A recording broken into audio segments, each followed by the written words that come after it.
감사합니다.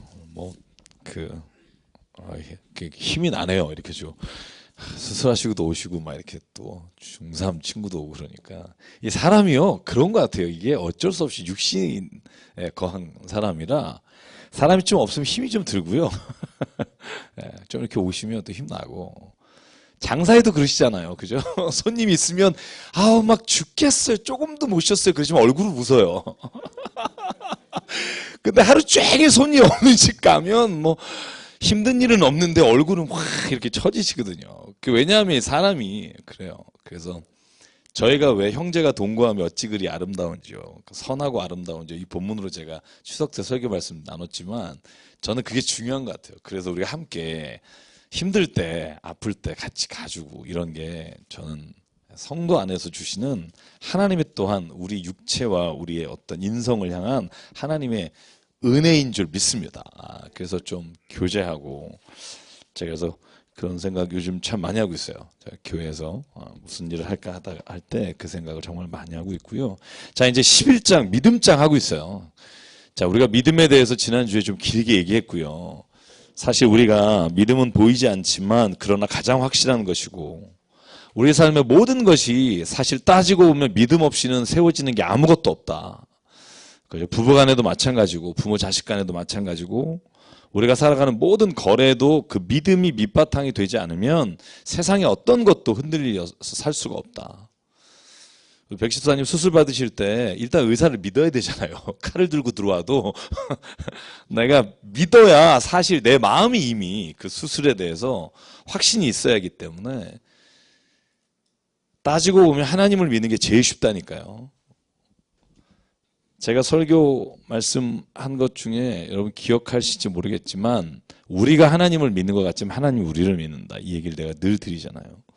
하나님이 우리 믿는 게 힘들겠어요? 우리가 하나님 믿는 게 힘들겠어요? 하나님 우리 믿는 게 힘들어요. 왜 얼루 튈지 모르기 때문에. 하나님이 얼루 튈지 모르진 않잖아요, 우린. 그냥 하나님의 그 뜻이 가끔 싫을 때가 있고 내가 힘들 때가 있고 그렇게 사는 게 참 재미없다고 생각될 때가 있어서 그렇지 하나님은 변함없다고 생각하고 믿잖아요.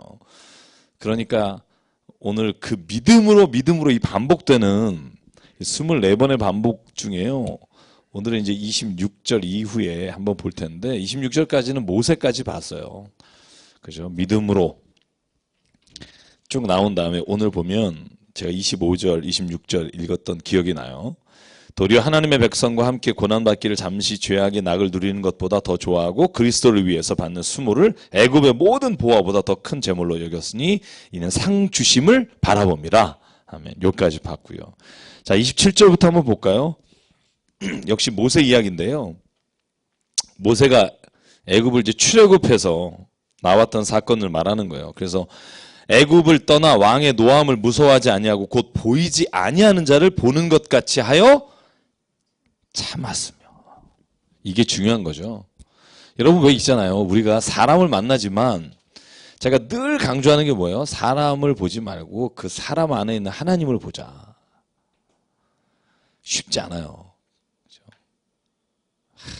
그 인간을 보면 정말 이렇게 막 답답한데 근데 여기 모세가 어떻게 그걸 이겼냐 하면 어떻게 참았냐 하면 무서운 게 진짜 눈에 보이는 그 사람이 아니고 하나님이시다. 여러분 이 확신이 있었으면 좋겠어요. 왜 늘 고백하잖아요. 우리의 육신을 죽일 수 있는 사람을 두려워하지 말고 우리의 육과 영을 함께 죽일 수 있는 분을 두려워해라. 저는 그런 믿음이 좀 있었으면 좋겠어요. 우리를 떨게 하는 사람들 아무것도 아니다 이거죠. 하나님이 가장 무서우시다. 28절 믿음으로 유월절과 피 뿌리는 예식을 정하였으니 이는 장자를 멸하는 자로 그들을 건드리지 않게 하려 한 것이라. 마지막 유월절에 기억나시죠? 패스오버. 그래서 피를 바른 사람의 집은 넘어가고 피를 바르지 않은 집은 장자가 죽는 일이 있었고요. 믿음으로 그들은 홍해를 육지같이 건넜으니 애굽 사람들은 이것을 시험하다가 빠져 죽었으며 믿음으로 7일 동안 여리고를 도니 성이 무너졌으며. 여러분 여호수아 6장에 나오죠? 여리고성. 옛날에 웃긴 얘기 제가 한번 드렸죠? 어느 교회에서 이런 그죠? 여리고성 누가 무너뜨렸어? 그러니까 제가 안 그랬어요. 그래서 이제 목사님이 주일학교 부장님 데려다가 아니 큰일 났다고 들어가서 설교했는데 아니 무슨 누가 무너뜨려지니까 내가 안 그랬다고 이러질 않나. 도대체 이 뭘 가르치는지 모르겠다고 그랬더니 부장님이 목사님 그 아이가 안 그랬다면 그 아이는 안 그랬을 학생이라고. 절대로 걔가 그러고서 안 그렇다고 그럴 애가 아니라고. 뭐 그런 얘기 있잖아요. 그죠? 그러니까 우리가 말씀을 대충 들으면 사실 뭐라 그럴까요? 껴맞추긴 한다 그러나요? 여러분 제가 늘 말씀드리는데요. 성경을 왜 읽어요? 우리가 많은 거 알려고? 아니에요. 그러니까 우리가 뭐 이거 외우고 성경을 많이 읽어서 내가 많이 안다는 걸 얘기하려고 읽는 게 아니고요. 왜 읽는 것 같아요? 저는 한 가지 초점이 있어요. 왜 읽는 것 같아요, 성경을? 왜 매일 주야로 묵상하죠? 왜 읽어야 되죠? 아니, 안 읽어도 천국 간다 그러잖아요. 저는 거기에도 동의하고요. 근데 왜 읽어야 되죠? 성령 충만, 그죠? 성령 충만. 네. 아주 은혜로운. 네. 또 하산하거라. 하나님의 뜻을 알려고 읽는 거예요. 그러니까 우리가 왜 굳이 구약의 제사를 읽어야 되며 우리가 왜 지금 사도 바울이 쓴 편지를 읽어야 되냐면 사실 우리가 하나님을 믿잖아요. 근데 하나님을 믿지만 하나님이 우리에게 어떤 계획을 가지고 계신지 내가 지금 걸어가는 길에 어떤 뜻이 있는지를 알려면 말씀을 읽는 수밖에 없어요. 왜냐하면 하나님의 영원하신 법이 divine law, 이 하나님의 말씀으로 말미암아 우리에게 주셨기 때문에 자연 만물을 보아 알 수 있는 자연의 법칙을 통한 하나님의 말씀이 있고 성경을 통해서 특별한 말씀과 계시를 통해 주시는 하나님의 뜻이 있기 때문에 읽는 거예요. 그러면서 우리가 헛다리 짚지 않으려고 우리가 늘 분별하면서 읽는 거예요. 내 귀에 걸려고 읽는 게 아니라 하나님이 원하시는 게 뭔가를 읽는 거죠. 제가 어제 코바디스 보면서 정말 회개 많이 했어요. 요즘 나온 코바디스 제가 2년 동안 못 보다가 우리 박 집사님, 박준모 집사님이 선물해 주셔서 그걸 보면서 한국교회의 모든 비리가 다 나오잖아요. 코바디스, 원래 당신 어디로 가십니까? 이런 뜻인데 제가 보면서 회개한 게 뭐냐면요. 야, 진짜 우리가 만약에 성경 말씀을 잘못 꼬면 특히 목회자가 교회가 한국 교회가 진짜 엉뚱한 데로 갈 수 있겠다. 돈이 우상이 될 뿐만 아니라 제가 모 교회가 거기 나와요. 모 교회는 예배 끝나고 다 이렇게 인사하더라고요. 할렐루야, 성공하십시오, 승리하십시오. 그리고 계속 모든 교인이 몇만 명 나갈 때까지. 그래서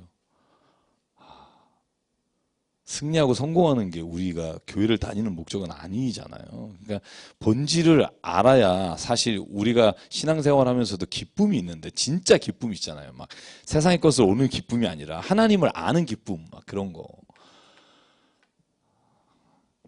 제가 더 길게 안 하겠습니다만 그 영화 꼭 보십시오. 네. 온갖 교회가 다 나옵니다. 강남역, 명일동, 뭐 여의도 다 나옵니다. 네, 좋은 교회만, 큰 교회만 다 나오고, 네, 큰 교회, 좋은 교회 다 나오고요. 네. 그러니까 저는 그걸 보면서 어떤 교회가 나쁘다, 뭐 홍대에 있는 어떤 교회다 이런 게 아니라 저는 그냥 우리를 봤으면 좋겠어요. 우리가 얼마나 그 일에 쉽게 유혹될 수 있는지. 사실 그게 나아요. 저도 맨날 그 문제를 싸우고 있는데 단지 그걸 보면서 아, 이렇게 내가 될 수 있겠구나, 이걸 저는 본 거고요. 저는 우리가 다 그렇다고 생각해요. 누가 돈 앞에 하나님을 더 사랑할 수 있으며, 지난주에 설교 드린 것 중에 18가지 있잖아요. 돈보다도 하나님을 사랑하고 미워하고 용서하지 않고. 그러니까 누구나 다 그런 걸 어떻게 이기겠어요. 내가 매일 하나님 앞에 있는 방법밖에 없다니까요. 그래서 말씀을 보는 거라고요. 자, 오늘 여리고성을 돌았어요. 네, 무너졌어요. 제가 이거 우리 어머니 기도회 할 때 같이 깊게 나눴는데요. 저는 이걸 보면서 깨달은 게 뭐냐면요. 13바퀴 돌았어요, 총. 6번 하루 한 번씩 돌고 마지막 날 7번 돌았잖아요. 13번. 그때까지요, 여리고성에 금이 안 갔다는 거예요. 제가 여호수아서 하면서 여리고성이 얼마나 철옹성인지 사진 보여드렸잖아요. 그림 보여드리고, 그죠? 이중으로 된 벽과, 그죠? 거기를 그냥 무력으로 침공할 수 없는.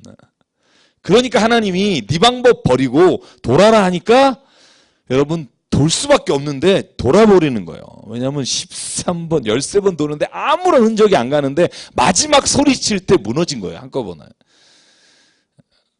근데 아이성 그 다음에 나오잖아요. 아이성은 어떻게 돼요? 야, 그 조그만 거 여리고성까지 했는데 그리고 들어갔다 3,000명 죽고, 그죠? 그 다음에 또 가다 또 죽고. 왜 그럽니까? 그러니까 너희가 범죄했다 이러잖아요. 오히려요, 여러분 제가 기억해야 될 건요, 믿음으로라는 단어에서 우리가 차라리 아무것도 할 수 없는 여리고성이 되면 하나님께 맡겨요. 근데 아이성 정도 되면 안 맡겨요. 그게 우리의 신앙에서 가장 큰 문제 중에 하나예요. 아주 조그만 것도 하나님께 물어보는 습관을 하셔야 된다는 거죠. 그게 저도 마찬가지고, 안 그러면 우리가 정말 하나님이요, 여리고성 같은 걸 주신다니까요. 네 입으로 도저히 못하는 거 그거 만나야 그때서야 하나님 의지하니까. 아이성 만났을 때, 정말 조그만 거 만났을 때 하나님 두려워하고 하나님 앞에서 그 문제에 대한 해답을 구하면 하나님 여리고성을 피하게 하실 수도 있는 분이라고 저는 믿어요. 좀 믿어보시죠. 네. 31절 나오잖아요. 그 여리고성에 있던 기생 라합이 여호수아 2장에 보면 정탐꾼이 갔을 때, 그죠, 밧줄을 내려서 살려주잖아요. 그리고 그 라합이 마태복음 1장에 나오는 예수님의 족보에 들어가잖아요. 이방 여인인데도 불구하고. 뭐 때문이에요? 31절 앞에? 믿음으로요. 그 여인이 어디 가서 힘쓰고 남에게 잘 보이고 이래서 된 게 아니라, 여러분 잘 아실 거예요. 당신의 하나님에 대한 고백이 있어요. 라합이. 여호수아서 읽어보면 나는 당신의 하나님에 대해서 믿습니다. 나는 익히 들어 알고 있습니다. 믿음으로 라합은 정탐꾼을 평안히 영접하고 순종하지 않은 자와 멸망하지 않았습니다. 내가 무슨 말을 더 하겠습니까? 기드온, 바삭, 삼손, 입다, 다윗, 사무엘, 선지자들의 일을 말하려면 내게 시간이 부족하리이다. 그죠? 우리가 좀 읽기가 힘들리이다. 우리가 그걸 다 하면 성경 다 읽어야 되잖아요. 그러니까 여기서 내가 끝내겠다는 거예요. 33절, 34절 같이 읽어볼게요. 시작. 그들은 믿음으로 나라들을 이기기도 하며 의를 행하기도 하며 약속을 받기도 하며 사자들의 입을 막기도 하며 불의 세력을 멸하기도 하며 칼날을 피하기도 하며 연약한 가운데서 강하게 되기도 하며 전쟁에 용감하게 되어 이방 사람들의 진을 물리치기도 하며. 자, 33절 34절 볼게요. 자, 여기서는요 이제 다 말하지 않았지만, 그죠? 사자의 입에서 살려주신 거, 그죠? 누가 생각나죠? 다니엘 생각나죠? 한 사람 한 사람 다 생각날 거예요. 이 말 한마디마다. 칼을 피하기도 하며. 여기를 보면요, 잘 보세요. 하나님이 다 피할 길을 주시고 이기게 하시고 주셨어요. 그죠? 앞에 라합도 마찬가지예요. 모세도 마찬가지예요. 아브라함도 마찬가지예요. 근데 히브리서 11장은 여기서 끝나지 않는다는 게, 그게 히브리서 11장의 위대함이에요. 믿음이 가지고 있는 본질에 대해서 히브리서 기자가 정확하게 말하고 있는 건 34장에서 끝나지 않았기 때문이에요. 35장부터 나오는 이야기가 진짜 믿음으로 우리가 갈 수 없는 길을 히브리서 기자가 고백하는 거예요. 저는 이걸 읽으면서 이렇게 막 피가 끓어요. 여기에 지금 계속 빠지지 않는 단어가 그거예요. 믿음으로. 35절부터 38절까지가 다 믿음으로예요. 믿음으로 이렇게 승리하고 뭐 여리고성이 무너지고 모든 피할 길을 주시며 모든 길에 있어서 하나님의 인도하심을 따라 산 사람이 있으나, 그것이 믿음으로 보여주신 유일한 길이 아니라 어떤 사람은 믿음으로, 35절부터 38절 읽어볼래요? 믿음으로 어떤 일을 한 사람이 있는지. 35절부터 읽을게요. 시작. 여자들은 자기의 죽은 자들을 부활로 받아들이기도 하며 또 어떤 이들은 더 좋은 부활을 얻고자 하여 심한 고문을 받되 구차히 풀려나기를 원하지 아니하였으며 또 어떤 이들은 조롱과 채찍질 뿐 아니라 결박과 옥에 갇히는 시련도 받았으며 돌로 치는 것과 톱으로 켜는 것과 시험과 칼로 죽임을 당하고 양과 염소의 가죽을 입고 유리하며 궁핍과 환난과 학대를 받았으니 이런 사람은 세상이 감당하지 못하느니라. 그들이 광야와 산과 동굴과 토굴에 유리하였느니라. 아멘. 믿음으로 이런 사람들이 다 구원받고 다 생명 구한 게 아니라 믿음으로 너 살려줄게 할 때 그 구차한 삶을 구하지 않고 채찍과 구타를 기쁨으로 맞은 사람이 있고, 돌로 맞는 것도 기쁨으로 걸어간 사람이 있고, 톱으로 켜서 죽이는, 예레미야가 그렇게 죽었다고 돼 있는 글이 있죠. 톱으로 켜서 죽이는 것도 믿음으로 감사함으로 그 길을 갔고, 사자들의 입을 막아서 살려주시는 것도 믿음으로 은혜지만 칼에 죽임을 당하는 것도 믿음으로 주신 은혜다. 이게 뭐가 은혜냐 이렇게 생각하세요? 성경은요, 그게 더 믿음으로 하나님이 기쁘게 보신다는 거예요. 그걸 어떻게 알아요? 38절의 시작이 가로친 것만 읽어볼까요? 시작. 이런 사람은 세상이 감당하지 못하느니라. 스데반, 돌로 쳐 죽임을 당했지만 그가 하늘을 향해, 그죠? 저들의 죄를 용서해달라고. 그죠? 세상이 감당할 수가 없는 사람이에요. 뭐 때문에 그랬어요? 믿음 때문에 그런 거예요. 야, 참. 우리는 근데 35절부터 약간 껄쩍지근하잖아요. 그죠? 한 34절까지만 내 인생에서 좀 있었으면 좋겠다. 그런 생각이 들잖아요. 솔직해져야죠. 그죠? 근데 오늘 히브리서 기자는 그런 거예요. 앞에 설명했던 그 믿음으로 이긴 사람도 중요하지만 믿음으로 이 뒤에 일을 감당한 사람은 하나님이 세상이 감당치 못하게 한 사람입니다.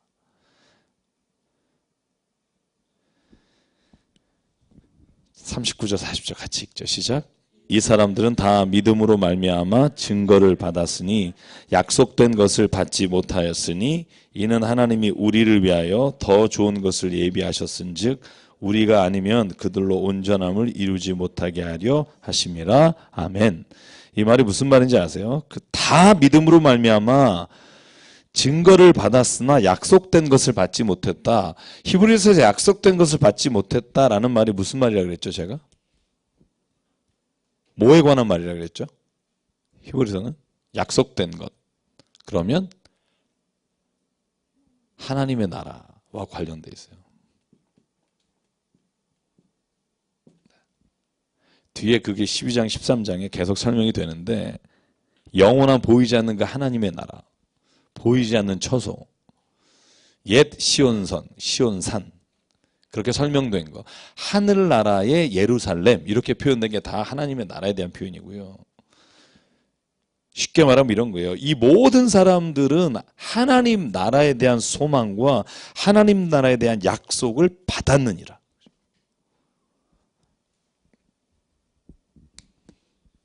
카타콤에서 죽어간 많은 사람들, 대원군 시대에 순교한 많은 사람들, 이 모든 사람들, 일제시대 신사참배를 안에서 순교당한 사람들, 이 사람들은 그냥 죽은 게 아니라 오늘 히브리서는 뭐라고 말하냐면 하나님의 약속된 것을 받게 된다는 거예요.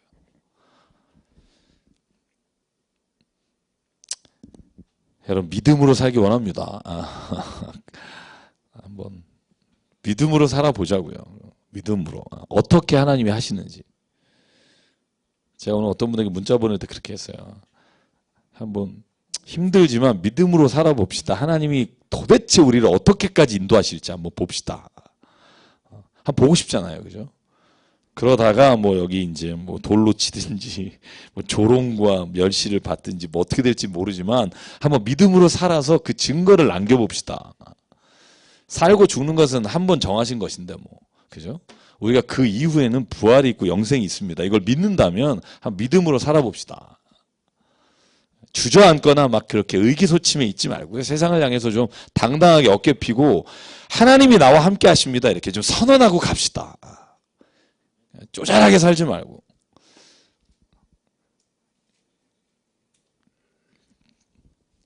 제가 아주 힘든 일 겪는 분하고 조금 전에 통화하고 지금 나왔어요.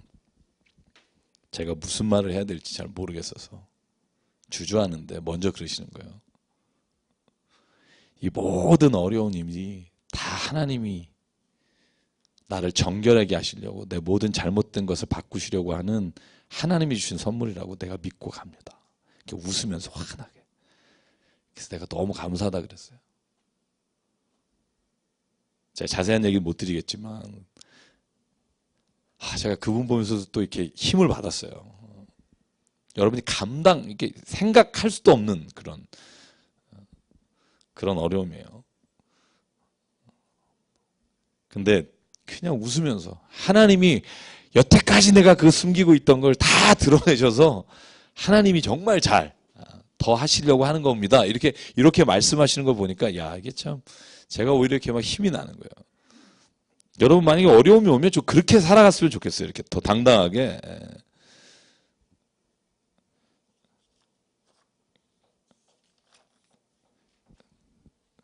자, 12장 가죠. 오늘 끝내야 돼요. 그죠?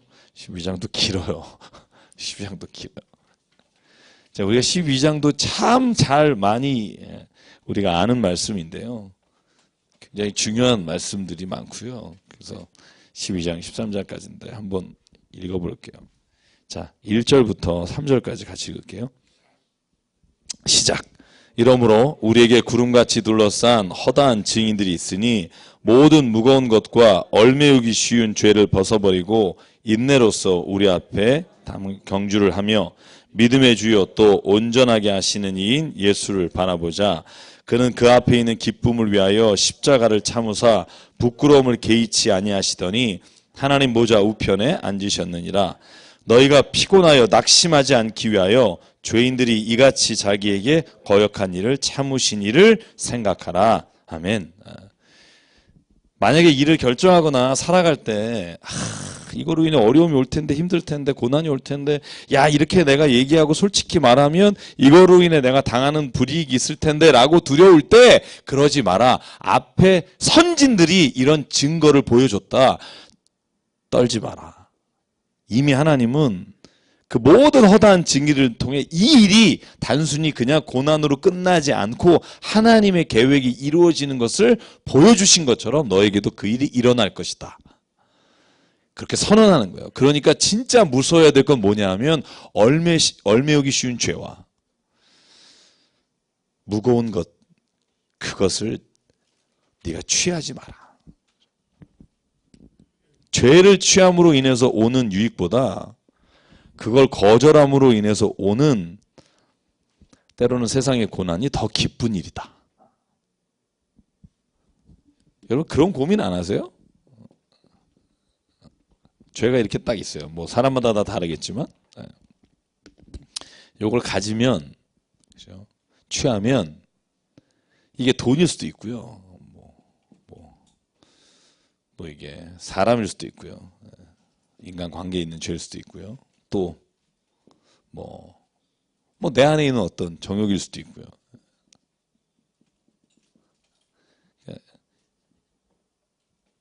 이 죄를 내가 취하면 물질적으로 좀 좋은 게 올 수 있고요. 유익이 올 수 있고, 사람 관계에 있어서 내가 그 사람 안 놓칠 수도 있고, 내가 정욕을 해소할 수도 있다. 그런데 그럴 때 더 깊게 생각하자는 거예요. 더 깊게 생각할 게 뭐냐 하면 이걸 취함으로 인해서 내 안에 하나님의 거하심이 떠난다는 거예요. 하나님의 임재하심이 떠난다는 거예요. 그게 얼마나 억울하냐는 거예요. 사실 성경에 나오는 모든 이야기는 이거로 집약될 수 있어요. 바울이 왜 죄에서 떠나라 그래요? 죄를 지면 네가 인생에서 손해보니까. 아니에요. 인생에서 손해보는 게 아니라 하나님과의 관계와 하나님이 내 안에 거하시는 것을 내가 기뻐하거나 말할 수가 없어요. 왜냐하면 우리가 양심이 있어서. 그래서 오늘 히브리서 기자가 뭐라고 말하냐 하면 차라리 고난을 택하라는 거예요. 그러면 거기에는 아까 말한 어려움과 무슨 조롱과 이런 게 있을 수 있으나 한 가지 확실한 건 뭐냐 하면 허다한 증인들이 보여줬는데 하나님의 거룩하심과 하나님의 우리를 인도하심은 떠나지 않는다는 거예요. 내가 뭐가 더 중요한지를 결정하라는 거예요. 뭐가 더 중요한지를. 나는 하나님의 거룩하심, 하나님의 임재하심을 택하겠다는 거예요. 여호수아가 마지막 24장에 선언하는 거 있잖아요. 니네가 보기에 좋으면 너는 하나님을 택하지 말고 세상을 택해라. 그러나 나와 내 집은 여호와를 섬기겠다. 사실 그걸 강요할 수는 없어요. 근데 어떤 게 더 훨씬 더 하나님 앞에서 혹은 우리가 인생을 살아가면서 좋은 거냐? 허다한 증인들이 보여줬다는 거예요. 무거운 것과 얽매이기 쉬운 죄를 벗어버리고 온전히 인내로서 그 길을 경주해 가라. 온전케 하시는 믿음의 주인 예수를 바라보라. 그러면 기쁨이 있을 거라는 거예요. 그 기쁨.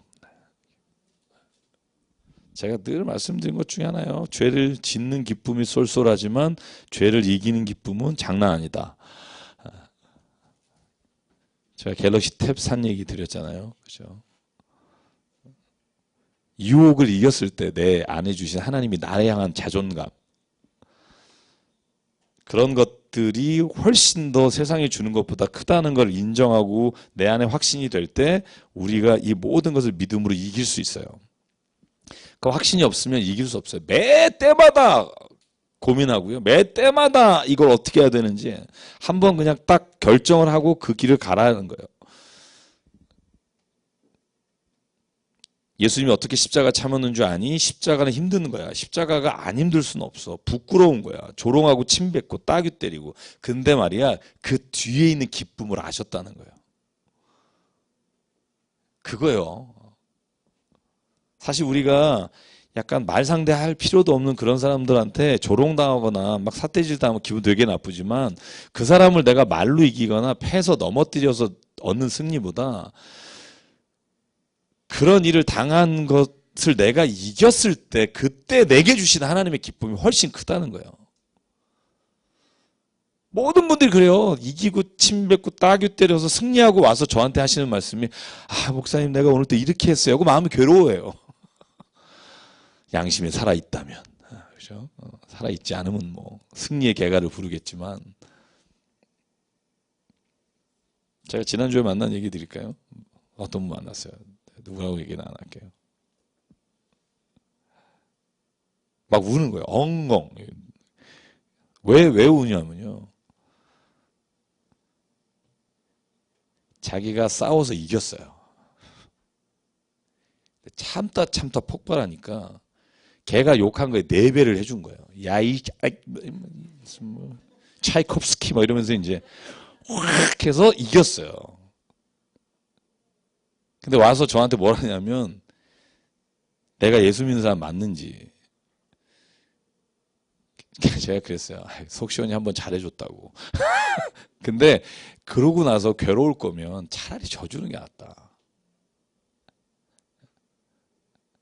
왜냐면 사실 우리 안에 하나님의 성령이 있잖아요. 성령은 그걸 기뻐하지 못하게 하게 돼 있다니까요. 그러니까 힘든 거예요. 이게. 그러니까 네가 좌로나 우로나 치우치지 말라. 혹은 네가 그냥 차갑던지 뜨겁던지 해라. 이게 뭐냐 하면 차라리 우리 안에 성령이 안 계시면 그잖아요. 아, 뭐 그 더러우니까 한번 해줬다고 기분 시원하게 나갈 수 있는데 성령님 우리 안에서 늘 이제 우리 안에 우리를 이제 보신단 말이에요. 내가 그럴 때마다 내 안에 살아계시기 때문에. 그래서 오늘 말하는 것처럼 그냥 그 뒤의 기쁨을 보고 우리가 이 모든 십자가와 부끄러움을 개의치 말고 참아보라. 인내로 이겨봐라. 그럼 하나님이 뭘 주시는지. 그때 주시는 게 진짜라는 거예요. 한 번 더 보실래요? 그 다음이 더 재밌어요. 히브리서가 진단하기를 뭐라 그러냐면 너는 죄와 싸우는데 아직 피 흘리기까지 싸워본 적이 없다. 이런 거예요. 너 진짜 죄와 한번 피 흘리며 싸워본 적 있니? 피 흘리기까지 대항해봤니? 이 앞에 말한 선진들은 피 흘리기까지 대항하고 싸운 사람이다. 그러니까 그 기쁨을 알게 되는 거고. 또 말이다. 아들들에게 권한 것 같이 너에게 권면하신 말씀을 네가 잊어버렸다. 네가 말씀을 매 순간 기억하고 있니? 그러니까 어떻게 되는 줄 아니? 내 아들아. 주의 징계하심을 경히 여기지 말며 그에게 꾸지람을 받을 때 낙심하지 말라. 이게 히브리서 기자가 주는 말이에요. 우리 6절부터 11절까지 한번 읽어볼게요. 이 본문 한번 잘 곱씹어 봤으면 좋겠고요. 6절부터 시작. 주께서 사랑하시는 자를 징계하시고 그가 받아들이시는 아들마다 채찍질하심이라 하였으니 너희가 참음은 징계를 받기 위함이라. 하나님이 아들과 같이 너희를 대우하시나니 어찌 아버지가 징계하지 않는 아들이 있으리요. 징계는 다 받는 것이거늘 너희에게 없으면 사생하여 친아들이 아니니라. 또 우리 육신의 아버지가 우리를 징계하여도 공경하였거든 하물며 모든 영의 아버지께 더욱 복종하며 살려하지 않겠느냐. 그들은 잠시 자기의 뜻대로 우리를 징계하였거니와 오직 하나님은 우리의 유익을 위하여 그의 거룩하심에 참여하게 하시느니라. 무릇 징계가 당시에는 즐거워 보이지 않고 슬퍼 보이나 후에 그로 말미암아 연단받은 자들은 의와 평강의 열매를 맺느니라. 아멘. 저는 이 말씀이요, 히브리서 읽으면서 저에게 주신 하나님의 어떤 음성으로 들렸던 단락 중에 하나예요. 또 고난당하니 힘드니 괴롭니 어려운 일이 있니 근데 그거 하나님이 주신 거다. 왜냐하면 결론이 마지막에 뭐예요?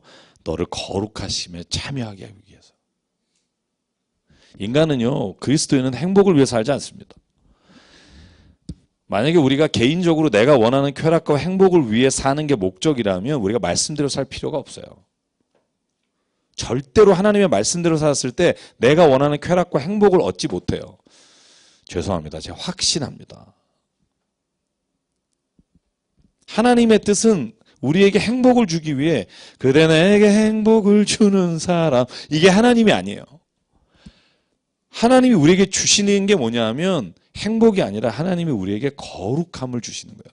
하나님의 뜻은 이것이니 너희의 거룩함이다. 이 거룩함이란 뭐냐 하면 세상이 줄 수 없는 거예요. 그러니까 이 거룩함은 여러분 이런 거 있잖아요. 내가 뭔가 거룩한 체험을 했을 때 내 안에 그 떨림과 그 말하지 못하는 그 기쁨 있잖아요. 오늘 하나님이 왜 우리를 징계하신다? 우리에게 때로는 어려움을 주신다? 채찍질하신다? 왜? 자녀니까. 여러분 이 징계라는 단어가요. 이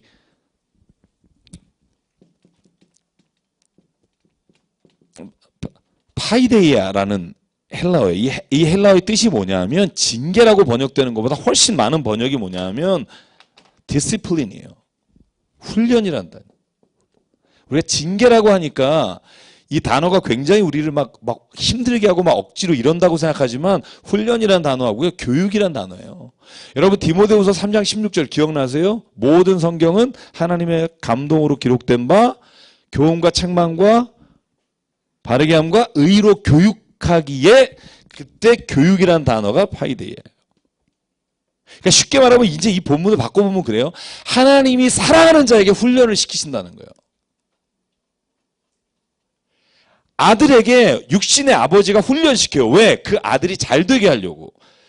분노하고 막 그럼으로 인해 그 자식이 잃어버리지 않게 하기 위해서. 얻은 것들을 날리지 않기 위해서. 근데 세상의 아버지도 훈련하실 때, 징계하실 때 그가 자식이 아버지가 그렇게 해도 공경하는데 하늘의 아버지이신 영을 주관하시는 아버지가 우리를 징계하시고 디시플린 훈련하실 때 우리가 그분을 존경해야 되고 공경해야 되는 게 당연한 게 아니냐. 10절이 정말 와닿아요. 그들이 잠시 자기의 뜻대로, 아버지도 자기의 뜻대로 우리를 징계하고 있거니와 오직 하나님은 우리의 유익을 위해 그를 훈련시키나니 그것이 곧 그의 거룩하심에 참여하게 하는 것이다. 여러분 그래서 그리스도인이요 가장 행복할 때, 가장 우리가 주님 안에서 가장 기쁨을 느낄 때가 언제냐면 하나님의 거룩하심에 참여할 때예요. 이거 약간 여기서부터 뜬구름 잡는 소리 같잖아요. 거룩이라는 단어 나오면. 그죠? 제가 거룩, 바리새인이란 말이 거룩이라는 단어, 분리된다는 단어에서 왔다고 말씀드렸죠. 거룩은 분리되는 거예요. 그러니까 내가 예를 들어서 무슨 뭐 막 이렇게 공중부양해서 막 영이 하나 되고 막 이런 거를 거룩이라고 생각해요. 그래서 홀리 그래서 이렇게 가는 건데 성경의 원어적 개념은요. 거룩은 분리되는 거예요. 세상과 분리되고요. 하나님의 뜻에 하나님의 손에 쓰임 받는 게 거룩이에요. 그래서 우리가요, 거룩이라는 단어를 생각할 때 우리가 자꾸 영적으로 뭔가 이렇게 영의 세계로 들어가는 쪽으로 생각을 많이 하는데요. 사실 성경에 나오는 거룩이라는 단어는 하나님의 편에, 하나님의 라인에, 서클에 들어가는 게 거룩이에요. 쉽잖아요. 제가 늘 말씀드리죠. 이 마이크가 노래방 가면, 그죠? 호랑나비 이 마이크고요. 이게 교회 오면 똑같은 슈어 10만 원짜리 마이크가 교회 오면 성물이 돼요. 거룩한 물건이 되는 거예요. 이 존재가 변한 게 아니에요. 이 마이크가 무슨 뭐 확 이 안에 무슨 뭐 충전지가 바뀌면서 플러스 마이너스가 바뀐 게 아니라 하나님의 쓰임을 받는 자리에 가는 순간 그 거룩하다 불러주시고 그 쓰임 받는 그 존재가 특별히 인간이 하나님 앞에 그 거룩하심을 체험하는 거예요. 그게 거룩이에요. 그러니까 우리가 뭔가 거룩한 존재가 되려고 막 어떤 영적인 걸 구하는 게 아니라 하나님의 기뻐하시는 일에 쓰임 받을 때 그때 거룩한 하나님의 성령의 임재하심이 느껴지는 거죠. 임재하심이 이렇게 우리 안에 오는 거란 말이죠. 그러므로 7절을 제가 공동번역을 제가 읽어드리면 첫 절이 너희가 참음은 징계를 받기 위함이다. 이게 약간 뭔가 징계를 일부러 받으려고 참는 것 같잖아요. 이 공동번역서에 이렇게 돼 있어요. 고난을 징계로 알고 견디어 나가십시오. 이렇게 돼요. 고난을 다시 아까 말한 이 파이데이아로 말하면 고난을 훈련으로 알고 견디어 나가십시오. 그러면 하나님을 당신을 거룩에 참여하는 자로 그 기쁨을 알게 하실 겁니다. 여러분 하실 수 있겠죠? 좀 힘들지만. 그러면서 12절부터는요. 믿음으로 사는 자의 태도가 어떨까에 대해서 말씀을 주시는 거예요. 12절에 보면 자, 11절 한번 볼까요? 그러므로 말미암아 하나님이 우리에게 주시는 게 뭐냐면 그 훈련을 통해 당시에는 굉장히 힘들지만 슬퍼 보이지만 때로는 그로 말미암아 그 연단받은 자, 훈련받은 자에게 뭘 주신다? 의와 평강의 열매를 주신다. 의롭고 내 안에서 정말 예수가 말한 세상이 주지 못하는 그 평강, 그게 넘친다. 제가 어제 그 사랑의 그 러브하우스 집 짓기 거기 이전 예배를 드리고 왔어요. 근데 거기 있는 분들이 다 자기 일 하시면서 저 이제 그분 중에 한 분이 제가 군대에서 도배하고 이 카페트 깔았었다고 얘기했더니 또 바로 또 도배 달인이신 분이 저를 또 픽업하셔서 한번 가자 그래서 이제 가려고 그래요. 혹시 뭐 시간 되시면 진짜 어려운 분이 집 청소하고 만드는 거. 근데 그분 중에 한 분이 그러시는 거예요. 은퇴하신 분인데 가서 일할 때 다른 어떤 건설 현장 가면 그분이 그 일 하셨던 분인 것 같아요. 가면 다 밥 먹기 전엔 인상 쓴다는 거예요. 다 그냥 뭐 자기 일하고 밥이나 먹을 때 얘기하고. 근데 이 러브하우스에 지금 5,000개의 집을 고쳤더라고요. 그 사진을 쫙 이렇게 한 걸 보여주시는데 근데 여기 러브하우스에서만 가면 들어가서 나올 때까지 뭐 싱글싱글 웃음 아무리 힘들고 정말 그 쪽방촌 혹은 막 이렇게 10평도 안 되는 집들 막 물건 다 내놓고 다 수리하고 다 넣으면 하루 종일 걸리거나 2, 3일 걸리거나 그러는데 들어가서 나오는 순간까지 계속 웃고 깔깔깔거리고 한다는 거예요. 잘 모르겠대요. 돈 받고 해야 더 좋은데 돈 내고 가서 하면서 그렇게 행복해서 매주 오신다는 거예요. 그 머리 하얗신 우리 송전사님 그 하얀 그 도배 달인이 화곡동에서 오시는 거예요. 지방까지 가시고. 그걸 옛날에는 몰랐다는 거예요. 저는 오늘 무슨 얘기를 히브리서 기자가 하냐면요. 당신이 하나님의 그 훈련을 정말 기쁨으로 견뎠을 땐 하나님의 의와 평강의 열매가 당신이 생각한 거와는 달리 완전 정말 그것과는 완전히 다른 걸 주신다는 거예요. 전 여기 우리 여기 모인 사람들이라도 그걸 좀 해봤으면 좋겠어요. 막 그걸 막 서로 나누고 막 그죠. 그래서 12절부터는 이렇게 우리에게 말하는 거예요. 저는 우리에게 하신 말씀 같아요. 히브리서 기자가 흩어져 있는 모든 지파에게 한 말이지만 여기 한번 보실래요? 12절에 13절. 같이 읽게요. 시작. 그러므로 피곤한 손과 연약한 무릎을 일으켜 세우고 너희 발을 위하여 곧은 길을 만들어 저는 다리로 하여금 어그러지지 않고 고침을 받게 하라. 일어나라는 거예요, 이제. 야, 너 피곤한 손 있냐? 연약한 무릎이냐? 일어나라. 하나님이 너와 함께 하신다. 곧은 길을 만들어서 너의 저는 다리를 어그러지지 않게 고쳐주실 것이다. 할렐루야. 이렇게 하는 거죠. 저는 히브리서 기자가 연설을 했으면 이렇게 하지 않을까. 설교를 했으면. 일어나라. 하나님이 너와 함께 하신다. 그리고는 14절부터 이렇게 말합니다. 모든 사람과 더불어 화평함과 거룩함을 따르라.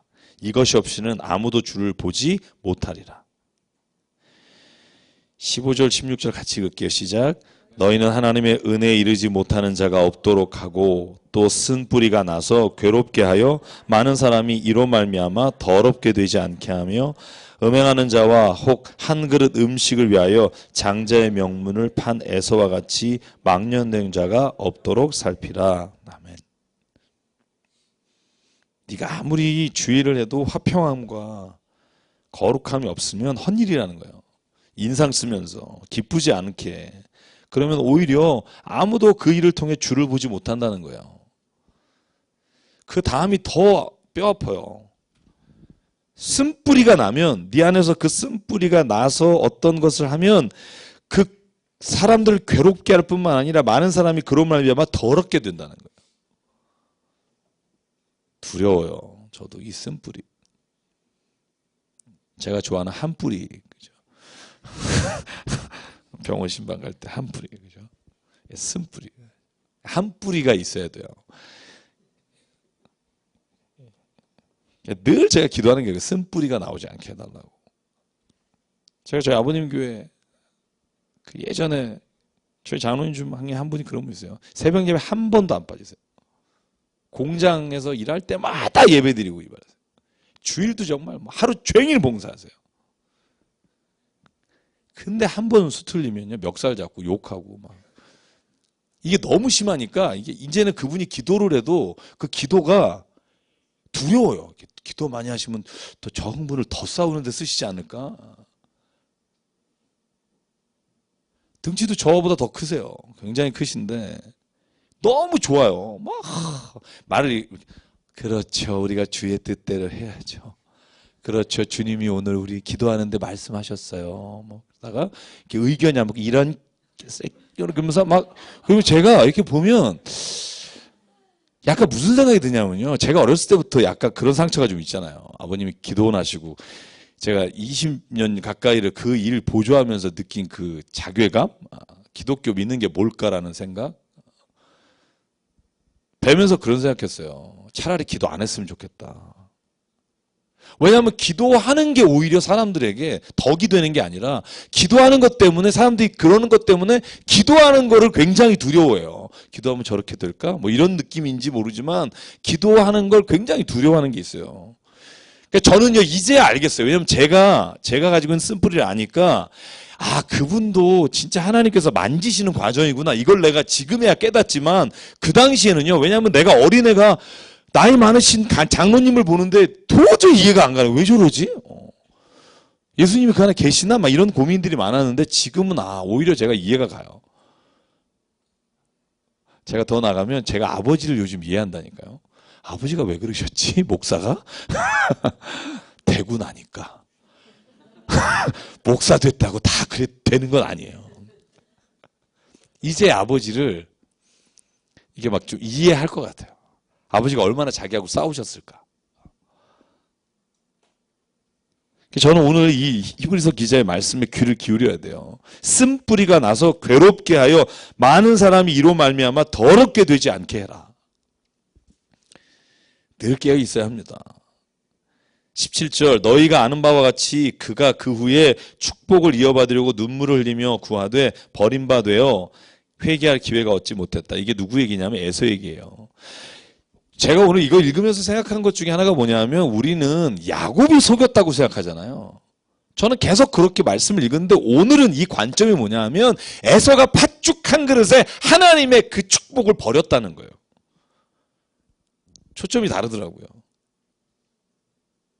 그 팥죽 하나에 하나님이 주신 그 거룩함을 포기한 에서에 대한 얘기예요. 장자의 명분을 판 에서와 같이 망령된 자가 없다. 이렇게 보는 거예요. 그렇죠? 제가 늘 말씀드리잖아요. 한 사건을 보는 시각이 참 여러 가지인데, 그렇죠?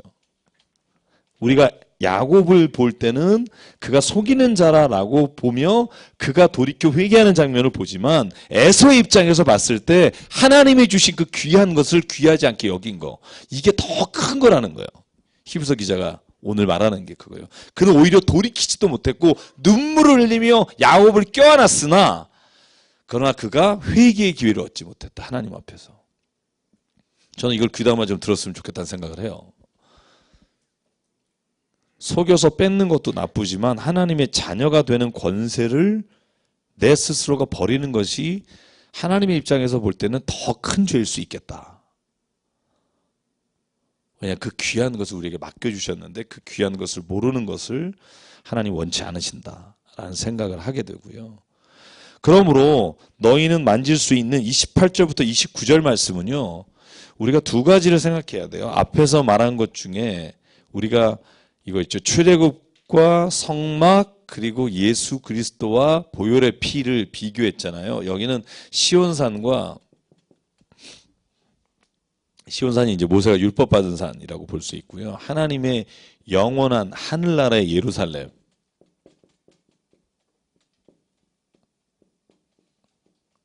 이 두 개를 지금 또 비교하면서 18절에서 29절까지 전개를 해요. 그러니까 내용은 뭐 그렇게 어렵지 않고요. 네. 시온산에 올라갈 때 모세가 올라갔죠. 그죠? 호렙인지 시온인지 그 십계명을 받는 그 산에 올라갈 때 백성들은 못 올라갔어요. 여기에 나오는 말이 뭐냐 하면 잘 보실래요? 너희가 만질 수도 없고 불이 붙은 산과 침침함과 흑악과 폭음과 나팔 소리와 말하는 소리가 있는 곳에 이른 것. 이 신명기 5장에 나오고 출애굽기 19장에 나오는 이야기인데요. 모세가 하나님의 법을 받으러 갔을 때 그 소리를 듣는 자들은 더 말씀하지 아니하시기를 구하였으니 백성들이요 하나님 앞에 더 우리가 하나님 앞에 더 받으면 더 힘들 것 같으니까 이 백성들은 안 올라가고 모세만 올라가잖아요. 기억나시죠? 돌판 받으러. 20절 이는 짐승이라도 그 산에 들어가면 돌로 침을 당하리라 하신 명령을 그들이 견디지 못함이라.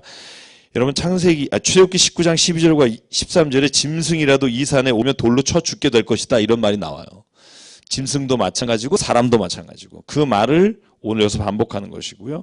21절 그 보이는 바 이렇게 무섭기로 모세도 이르되 내가 심히 두렵고 떨린다 했는데 22절부터 이제 있죠. 22절부터 우리 25절까지 같이 읽을게요. 시작. 그러나 너희가 이른 곳은 시온산과 살아계신 하나님의 도성인 하늘의 예루살렘과 천만 천사와 하늘에 기록된 장자들의 모임과 교회와 만민의 심판자이신 하나님과 및 온전하게 된 의인의 영들과 새 언약의 중보자이신 예수와 및 아벨의 피보다 더 나은 것을 말하는 뿌림피니라. 너희는 삼가 말씀하신 이를 거역하지 말라. 땅에서 경고하신 이를 거역한 그들이 피하지 못하였거든 하물며 하늘로부터 경고하신 이를 배반하는 우리일까 보냐. 26절 한 절 더 있죠. 그때에는 그 소리가 땅을 진동하였거니와 이제는 약속하여 이르시되 내가 또 한번 땅만 아니라 하늘도 진동하리라 하셨느니라. 아멘. 5분 쉴까요? 저번에 누가 건의하셨었는데 참 중간에 5분만 쉽시다 막 이렇게. 네? 아 그래요? 계속 할까요? 네. 아주 선생님 피곤하게 하는 학생이에요. 네. 네. 네.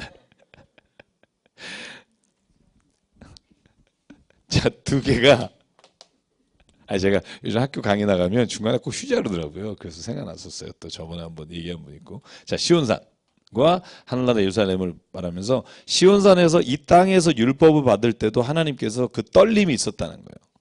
그때 우레와 번개가 치며, 그죠? 그 땅이 진동했는데 하나님께서 예수 그리스도를 보내심으로 보혈의 피의 능력으로 우리에게 구원해 주신 그 은혜를 받아들이지 않는 자에게 하물며 땅의 진동만이 아니라 하늘의 진동이 있는 하나님께서 진노하심이 있다는 거예요. 땅의 율법을 받아들이지 않았을 때도 하나님이 그들을 심판하신다 했는데 하늘에서 주신 예수 그리스도의 보혈의 능력과 그 은혜를 거절하는 자에게 하나님이 진동하신다는 거예요. 두려워라는 거죠. 27절에 반복하죠. 이 또한 이 또 한 번이라 하시면 진동하지 아니하는 것을 영존하게 하기 위하여 진동한 것들 또 곧 만드신 것들이 변동된 것을 나타내심이라. 자, 28, 29 같이 읽죠. 그러므로 우리가 흔들리지 않는 나라를 받았은즉 은혜를 받자 이로 말미암아 경건과 두려움으로 하나님을 기쁘시게 섬길지니 우리 하나님은 소멸하는 분이심이니라. 하나님은 불로 태우실 수 있는 분이다.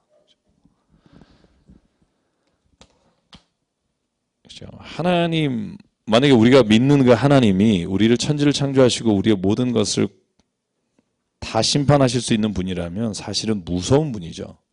근데 왜 무섭지 않다고 우리가 말씀하냐면 그 하나님이 우리를 사랑하시기 때문에. 부모가 자식을 내치지 못해서 안 내치는 게 아니잖아요. 수십 번 내치고 싶은 적이 있으셨겠죠. 저희 부모님이 저를. 저는 아니고. 아이고, 내가 지금 채연이 얘기하는 건 아니고. 근데 못 내치는 게 아니라 안 내치는 거죠. 왜? 사랑하니까. 그러니까 오늘 히브리서 기자가 뭐라고 말하냐면 너희를 못 내치는 게 아니라 내칠 수 있는 분인데 안 내친다는 거예요. 하나님은 소멸하는 불, 그러니까 불로 너희를 소멸시킬 수 있는 분인데 그걸 기억하라는 거예요. 한편으로. 늘 하나님은 마치 내가 그냥 있다 그러면 있고 없다 그러면 없고 내가 그냥 기분 나쁘면 늘 우리가 이렇게 생각하는데 우리가 하나님을 똑바로 보면 하나님은 우리를 능히 그 모든 하늘도 진동하게 하실 뿐만 아니라 소멸할 수 있는 불이다. 두려워해라.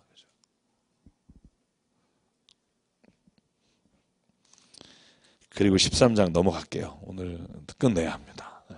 끝내서 13장은요. 그래서 이제 너희가 그 믿음으로 세상을 어떻게 살 것인가에 대한 실천적 이야기예요. 여기가 좀 떨림으로 들어야 될 부분이에요. 그러니까 우리가 이제 예수 그리스도의 보혈의 피로 말미암아 구원받은 그 보혈의 능력을 가지고 사는 사람이 이제 어떻게 살까? 그 첫 번째가 뭐예요? 형제 사랑하기를 계속하고 손님 대접하기를 잊지 말라. 이로써 부지 중에 천사들을 대접한 이들이 있느니라. 이제 어떻게 살아야 되느냐요. 여러분 재밌어요. 형제애가 헬라어로 뭔지 아세요? 여러분 다 아는다 아는데? 다 알아요. 제가 한 명도 빼지 않고 최현이도 알아요.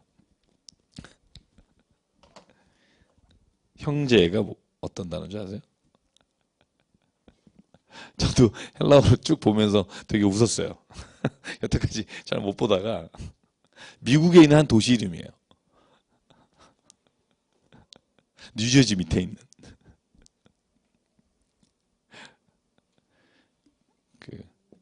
거기에 있는 그 야구팀 애칭이고요. 필라델피아. 형제가 필라델피아예요. 그래서 보니까 두 단어 합성이더라고요. 필로스하고 안드로포스라고 해서 형제 사랑하는 거, 그죠? 그래서 필라델피아라고 돼 있더라고요. 그래서 그 도시가 형제 사랑하는 도시 이렇게 돼 있어요. 그래서 제가 한번 찾아보니까 필리라는 게 그 친구 사랑한다 이런 의미로. 그래서 필레아 그러면 왜 친구 간의 사랑, 우정 이런 말 하잖아요. 아가페 그러면 하나님이 우리를 사랑하시는 사람, 에로스 그러면 우리 어떤 이성적인 사랑 이렇게 말할 때 필라델피아. 근데 제일 먼저 꼽은 게 뭐냐면 형제 사랑하는 거예요.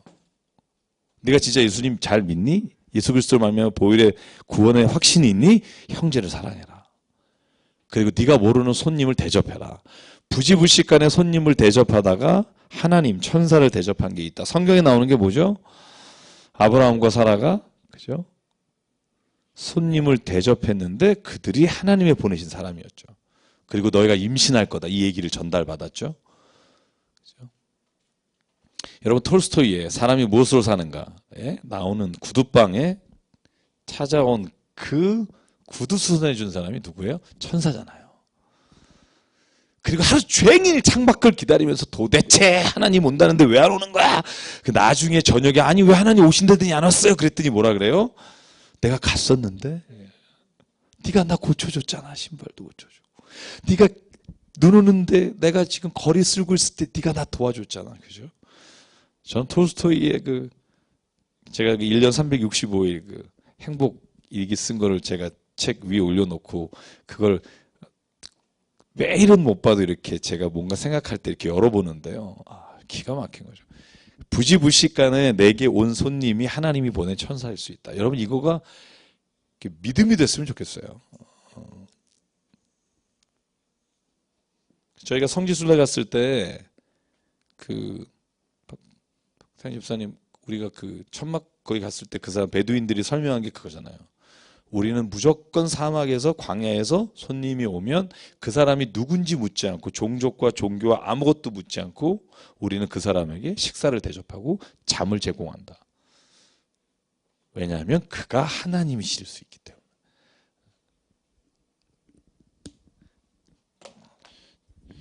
두 가지. 형제 사랑과 손님 대접하기를 제일 먼저 꼽는 이유가 뭘까? 그 다음에 3절 갇힌 자와 학대받는 자를 생각하라.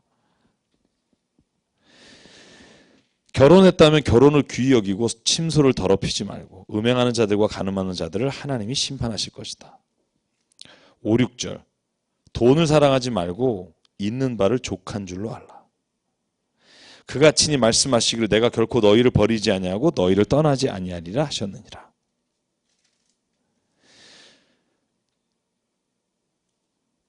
돈을 사랑하지 말고 있는 바를 족한 줄로 알라. 저는 이 말이 굉장히 우리가 살아가면서 한 번씩 곱씹어야 될 말이라고 생각하고요. 예수께서 말씀하신 말씀에 그거 있잖아요. 무엇을 먹을까, 무엇을 마실까, 무엇을 입을까 염려하지 말라. 그죠? 이는 다 이방인이 구하는 것이라. 하늘에 계신 하나님께서 너희가 무엇이 필요한지 모르시겠느냐. 그러므로 너희는 하나님의 나라와 그 의를 구하라. 그리하면 이 모든 것을 더하여 주시리라. 이 마태복음 6장에 나오는 예수님의 말씀이요. 사실 이 모든 복음서, 야고보서도 마찬가지예요. 야고보서의 가장 핵심되는 대꾸를 찾으려면 마태복음 7장이에요. 제가 오늘 야고보서 설명할 수 있을지 모르겠습니다만 복음서와 가장 연결되어 있는 게 바울의 편지와 히브리서의 편지고 야고보의 편지예요. 다 예수님 말씀과 아주 직접적 관련이 있고요. 연관이 있어요. 특히 야고보서는 예수님의 동생이 쓰여진 것으로 저희가 알기 때문에 예수께서 하신 말씀과 가장 밀접하게 돼 있다고 돼 있고요. 히브리의 말씀에 돈을 사랑하지 말고 있는 바를 족한 줄로 알라. 저는 이 말이 현대인에게 던지는 저는 하나님의 메시지라고 생각해요. 돈을 사랑하지 말고 있는 바를 족한 줄로 알라. 6절 그러므로 우리가 담대히 말하되 주는 나를 돕는 이시니 내가 무서워하지 아니하겠노라. 사람이 내게 어찌할까 하노라. 그러고 7절, 8절, 9절까지는 다시 또 신앙에 대한 이야기, 예수님에 대한 이야기로 넘어가고요. 같이 읽을게요. 시작. 너희에게 알려주고 너희를 인도하던 자들을 생각하며 그들의 행실의 결말을 주의하여 보고 그들의 믿음을 본받으라. 7절을 제가 한번 설명 좀 할게요. 여러분 저는 이게 제가 지금 왜 설명을 좀 하고 싶냐면요. 7절은요. 여러분이 신앙생활할 때 진짜 중요한 말이에요. 여러분을 믿음으로 인도했거나 아니면 여러분이 보면서 저 사람 참 신앙이 좋다라고 생각하는 사람이 있을 거예요. 근데 그 사람을 좀 자세히 보라는 거예요. 왜 자세히 보냐 하면 너에게 믿음을 알려주고 너를 인도한 자들을 생각하며 정말 주의 깊게 봐야 될 게 뭐냐 하면 그들의 행실의 결말을 보라는 거예요. 그들의 행실의 결말을 보고 그리고 나서 뭐를 해라? 믿음을 본받으라.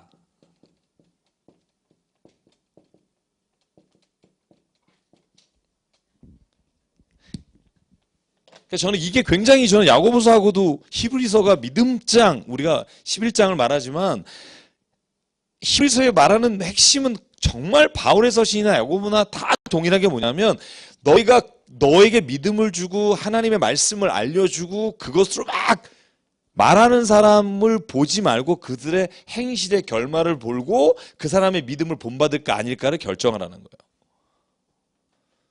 저 예수께서 마태복음 7장에 하신 말씀하고 동일하죠.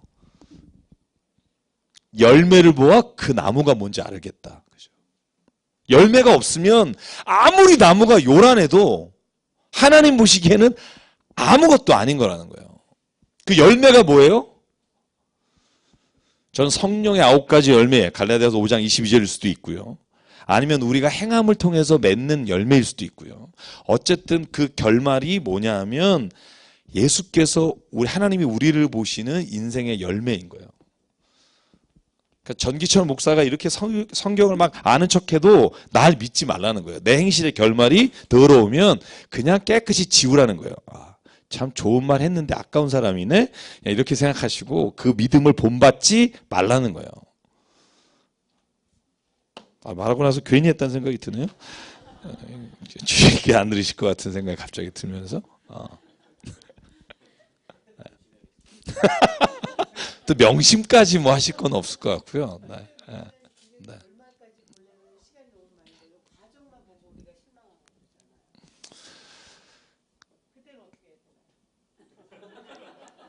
또 이 말을 역으로 말하면 너무 섣불리 판단하지 말라는 말도 있을 거예요. 그죠? 그렇죠. 그러니까 저는 한경진 목사님을 제가 참 존경하는 이유는 뭐냐면 그분이요 템플상이라는 걸 탔어요. 그 종교계의 노벨 평화상인데요. 그 연설회 때 뭐 하신 줄 아세요? 그 연설문이 뭔 줄 아세요? 그분이 그 노년의 나이에 템플상을 받았을 때 프린스턴 대학에 가면 한경진 목사님실이 있어요. 그분이 나가서 한 연설이 뭐냐면 대부분 뭐 하시는 그런 게 아니라 이분이 그때 고백한 게 뭐냐 하면 딱 올라가서 저는 죄인입니다. 저는 일제가 한국을 압제하던 시기에 신사참배했던 죄인입니다. 저는 이 상을 탈 자격이 없습니다. 한경진 목사님이요. 그 노년의 나이에 상 받는 자리에서 그 얘기를 하신 분이에요. 그리고 제가 저번에 말씀드렸지만 돌아가시기 전에 교계 목사님 중진들이 왔을 때 그가 던지신 한마디 덕담해 주십시오랄 때 던진 말, 예수님 잘 믿으십시오. 저는 저희가 중간에 막 굉장히 막 이렇게 나댈 수는 있지만 정말 나 자신을 하나님 앞에서 그렇게 늘 볼 수 있는 사람, 저는 그 사람을 하나님이 원하시는 사람이라고 생각해요. 그분이 손양훈 목사님 이런 분 순교하셨잖아요. 신사참배 안 한 것 때문에.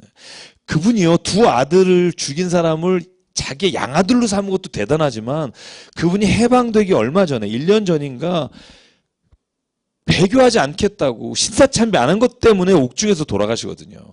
근데 한경직 목사님은 그 큰 교회 이루시고 찬양받고 박수 받을 때 늘 그게 자기 안에 하나님 안에서 늘 그게 죄인이라는 생각이 든 거예요.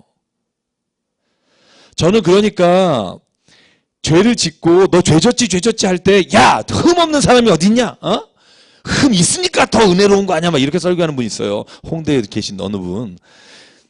근데 저는 그게 왜 문제냐 하면 자기가 아무리 그게 어쩔 수 없었다 하더라도 하나님 앞에서나 사람 앞에서 내가 정말 죄인입니다라고 말할 수 있는 게 저는 그게 하나님이 원하시는 거라고 생각해요. 사람이 실수할 수 있겠죠. 근데 그걸 어떻게 하나님 앞에서 보느냐는 거예요. 예레미야도 고난당했고 나도 고난당하는 게 예레미야를 이해하겠다. 이런 건 정말 복음이 아니라는 거예요. 40년 전일지 모르지만 그 죄를 하나님이 용서했을지 모르지만 사람들 앞에서는 내가 이 일로 인해 참 부끄럽다고 말할 수 있는 게 저는 그게 믿음이라고 봐요. 왜냐하면 그게 없다면 사실 우리가 구분할 수 있는 길이 없어요. 솔직히 그런 사람들만 모인 교회는 천국일 수 있는 거예요. 왜?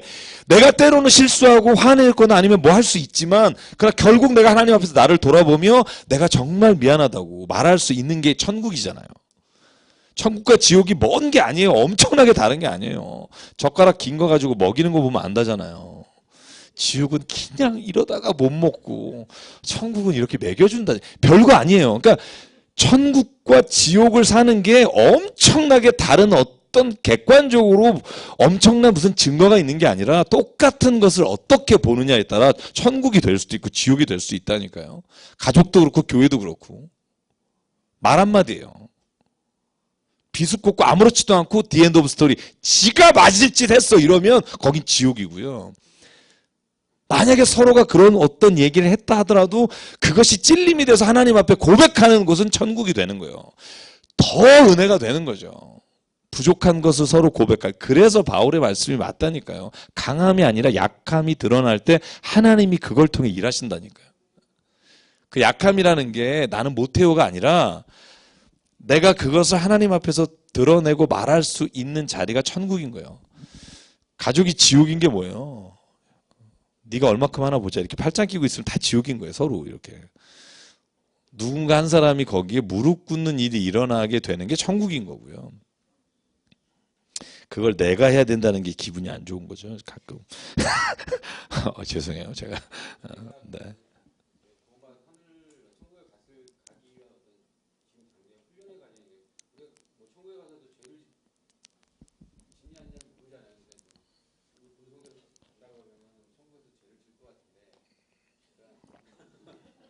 또 새로운 이론이에요. 네. 들어보지 못한 이론. 네. 네.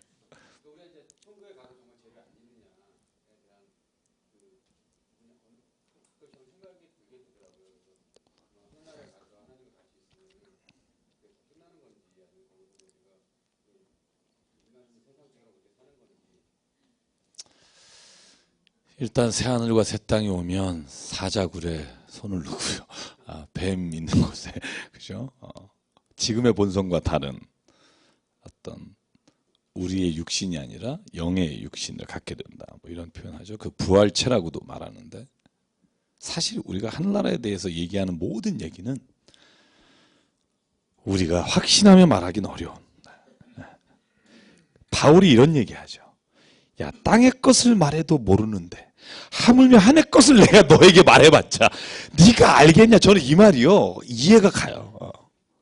성경을 읽으면 읽을수록 이해가 가는 말이 그거예요. 내가 땅의 것을 말해도 못 알아듣는데 하늘 것을 말하면 네 머리가 아마 돌아버릴 거다. 왜냐하면 본 것도 아닌 걸 본 거로 계산해야 되고. 여러분 다니엘서나 요한계시록 읽으면 아주 미치겠는 거예요. 그때는 머리가 넷인 동물이 나타나 하나는 사자고 독수리며 뭐 본 적이 있어야지 내가. 그죠? 이걸 무슨 그 당시에 있었던 나라로 풀기를 하고.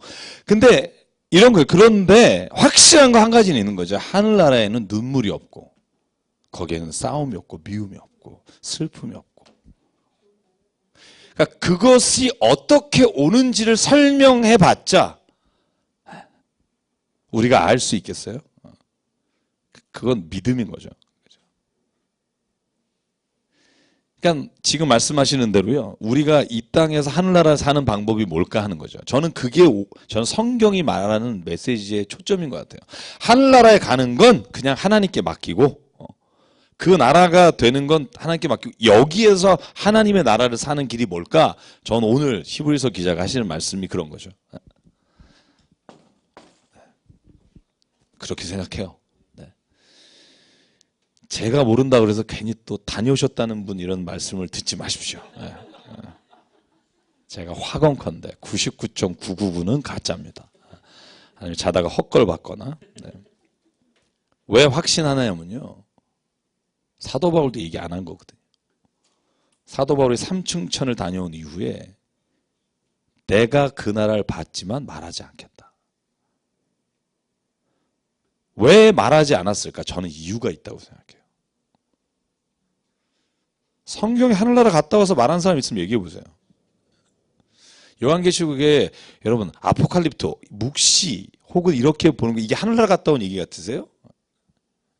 마지막 때 하나님께서 어떻게 하시느냐 이 관한 이야기는 제가 늘 말씀드리지만 요한계시록 당시에 도미티안 밑에서 신음당하고 고통당하고 박해당했던 이스라엘 백성 혹은 그리스도인들에게 어떻게 이 박해와 고난을 이기게 하겠느냐 하는 하나님의 메시지를 주시고 동시에 그것이 오늘 우리가 살아가는 시대에 하나님의 나라를 꿈꾸게 하는 거고 나중에 종말의 때 하나님이 오시는 것에 대한 우리의 꿈을 이야기하지만 그것이요 하늘나라 갔다 온 얘기가 아니에요. 징조에 관한 얘기지 하늘나라 설명하고 있는 거 보신 적 있으세요? 요한계시록에 하나님이 보좌 우편에 앉아 계시고 일곱 촛대를 든 자가 외친 자가 나팔 불 때 일어나는 일들 다 있지만 거기에 그 하늘나라에 그래서 하나님이 예를 들면 우리하고 뭐 하고 계시는지 얘기한 거 쓴 거 보신 적 있으세요? 없어요. 다 성천사가 하나님 찬양한다. 이거 몰라요? 요한계시록 그거 뭐 다 알잖아요. 그죠? 거기에서 뭐 하고 산다는 얘기 없어요. 하나님과 함께 영원히 다스리라. 이거 왜 구체적으로 뭘 어떻게 한다는 얘기가 없어요. 제가 요한계시록 나중에 쭉 말씀드리겠지만 요한계시록은요. 제가 그래서 그 분당 우리교회 목사님이 말씀하신 게 정말 와닿아요. 그 서문에 요한계시록을 쓴 그날을 보리라인가? 그 책에 서문에 그게 있어요. 요한계시록은 그 날의 그 나라를 위한 책이 아니라 오늘 우리에게 하나님 나라를 꿈꾸게 하는 책이라고. 여기에서 거기가 아니라.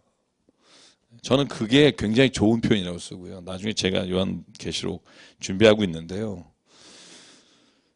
저번보다 더 어떻게 잘할 수 있을까 이런 고민하고 있어요. 어떻게 더 많은 걸 좀 읽고. 제가 지금 18권을 이렇게 놓고 보고 있어요. 전에 읽었던 거 8개 하고. 그래서 한번 좀 더 살펴볼게요. 제가 혹시 잘못 알 게 있다면 좀 더 알아보고요. 자, 이제 시간이 다 됐기 때문에요. 자, 제가 읽으면서 그냥 쭉 넘어갈 건 넘어갈게요. 8절 예수 그리스도는 어제나 오늘이나 영원토록 동일하시다. 이 말은 뭐냐 하면 예수 그리스도는 우리의 지금 살아있는 이 시간에도 여전히 동일하시고 그 은혜와 그 구원의 능력과 그 길은 동일하시다. 믿음으로 나가라는 거죠. 여러 가지 다른 교훈에 끌리지 말라. 마음은 은혜로서 굳게 함이 아름답고 음식으로서 할 것이 아니니 음식으로 말미암아 행한 자는 유익을 얻지 못하느니라. 저는 이걸 어떻게 생각하냐면요. 우리가 이익에 끌려서 다른 교훈에 가지 말라는 거예요. 여기는 먹는 음식으로 나오지만 그게 돈일 수도 있고 내게 어떤 유익이라고 볼 수도 있는데 거기에 끌려서 다른 교훈에 가지 말라는 거예요. 기웃거리지 말라는 거예요. 자세한 얘기 하고 싶지만 좀 뺄게요. 자, 10절부터 넘어갈게요. 우리에게 제단이 있는데 장막에서 섬기는 자들은 그 제단에서 먹을 권한이 없나니 이는 죄를 위한 짐승의 피는 대제사장이 가지고 성소에 들어가고 그 육체는 영문 밖에서 불사르니라. 이거랑 비교하는 거예요. 12절에 예수님의 그러므로 예수도 자기 피로서 백성을 거룩하게 하려고 성문 밖에서 고난을 받으셨느니라. 그런즉 우리도 그의 치욕을 짊어지고 영문 밖으로 그에게 나아가자. 자, 요거만 설명할게요. 자, 봐요. 그 속죄일에요. 속죄일에 지성소에다 피를 뿌리는 짐승은 어떻게 해요? 먹어요? 안 먹어요. 어디에다 버려요? 영문 밖에 갖다 버려요. 마찬가지로 예수 그리스도께서 그가 피를 흘리셨는데 그 피를 흘리신 몸은 그가 성문 밖에서 갈기갈기 찢어주셨다는 거예요. 모든 피를 쏟아주셨다는 거예요. 자, 보실래요? 그래서 결론이 뭐냐면 13절에 우리도 세상에서 치욕과 어려움을 겪을 텐데 그걸 짊어지고 영문 밖에 계신 그분께 나가자는 거예요.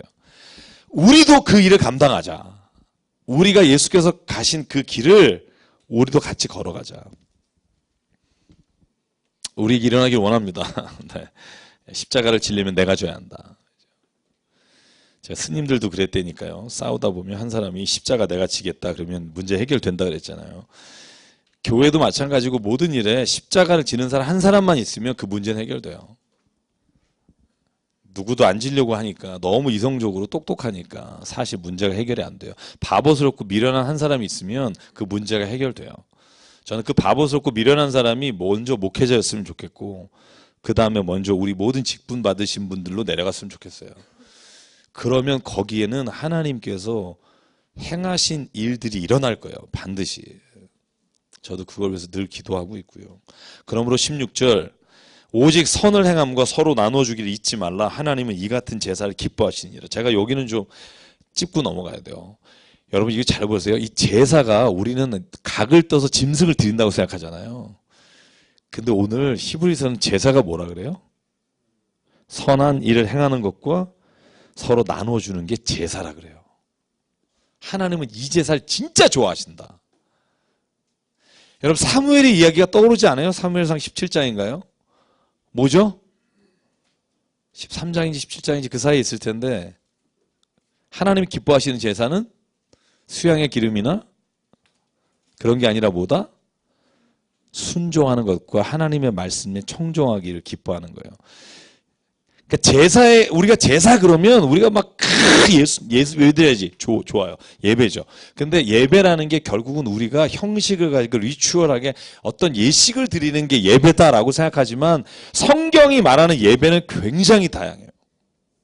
성경이 말한 예배는 함께 모여서 찬송하며 기도하며 말씀 듣는 게 예배지만 사무엘같이 하나님의 말씀에 순종하는 게 예배고요. 오늘 선한 일을 행하고 이웃에게 나눠주는 게 예배예요. 또 한 번 자랑하겠어요. 우리 교회가 삶의 모든 것이 예배가 되는 교회인데, 그죠? 다 예배인 거예요. 하나님 앞에서 행하는 모든 게 예배예요. 왜냐하면 예배가 본질적으로 뭐예요? 리트라기니아 하나님 앞에 무릎 꿇고 부복하는 게 예배예요.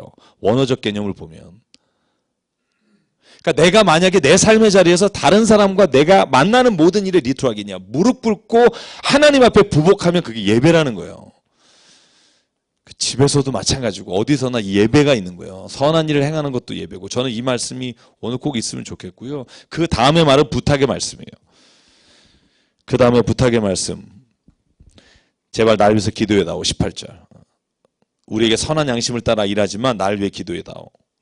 내가 더 속히 너에게 돌아가길 원하니까 기도해 다오. 양들의 큰 목자이신 우리 주 예수를 영원한 언약의 피로 죽은 자 가운데 이끌어내신 평강의 하나님이 21절만 같이 읽을게요. 시작. 모든 선한 일에 너희를 온전하게 하사 자기 뜻을 행하게 하시고 그 앞에 즐거운 것을 예수 그리스도로 말미암아 우리 가운데서 이루시기를 원하노라. 영광이 그에게 세세무궁토록 있을지어다. 아멘. 그리고는 편지는 끝내고요. 내가 참 짧게 썼다. 용납해라. 이렇게 얘기하고요. 네. 디모데가 오면 내가 함께 너희에게 갈 것이다. 이탈리아에서 온 모든 자에게 문안한다. 은혜가 너희 모든 사람에게 있을지어다. 아멘. 네. 자, 히브리서가요. 대망의 그죠. 사실 히브리서가 혼자 읽기 참 힘든 본문 중에 하나예요. 얼마나 같이 읽으면서 도움이 되셨는지 모르겠지만 히브리서를 우리가 보통 믿음이라고 하는 단어로 푸는데요. 저는 그 믿음의 구체적인 걸 설명하는 말씀이고요. 자, 이제 야고보서는 다음 주에 저희가 나눠드린 자료를 가지고 시작하고요. 제가 개인적으로 야고보서를 참 좋아합니다. 개인적으로. 왜냐면 제가 못하는 것들에 대한 이야기가 정말 많아요. 그래서 야고보서는 뭐 길지 않으니까요. 1장부터 4장까지니까 한번 쭉 읽어보시고 그 다음에 5장까지죠. 5장까지 쭉 읽어보시고 그리고 다음 주에 저희가 함께 이야기를 나누면 좋겠습니다. 제가 기도하겠습니다. 우리 기도하실 때 우리가 잠깐 오늘 말씀을 기억하면서 기도했으면 좋겠습니다. 믿음으로 내가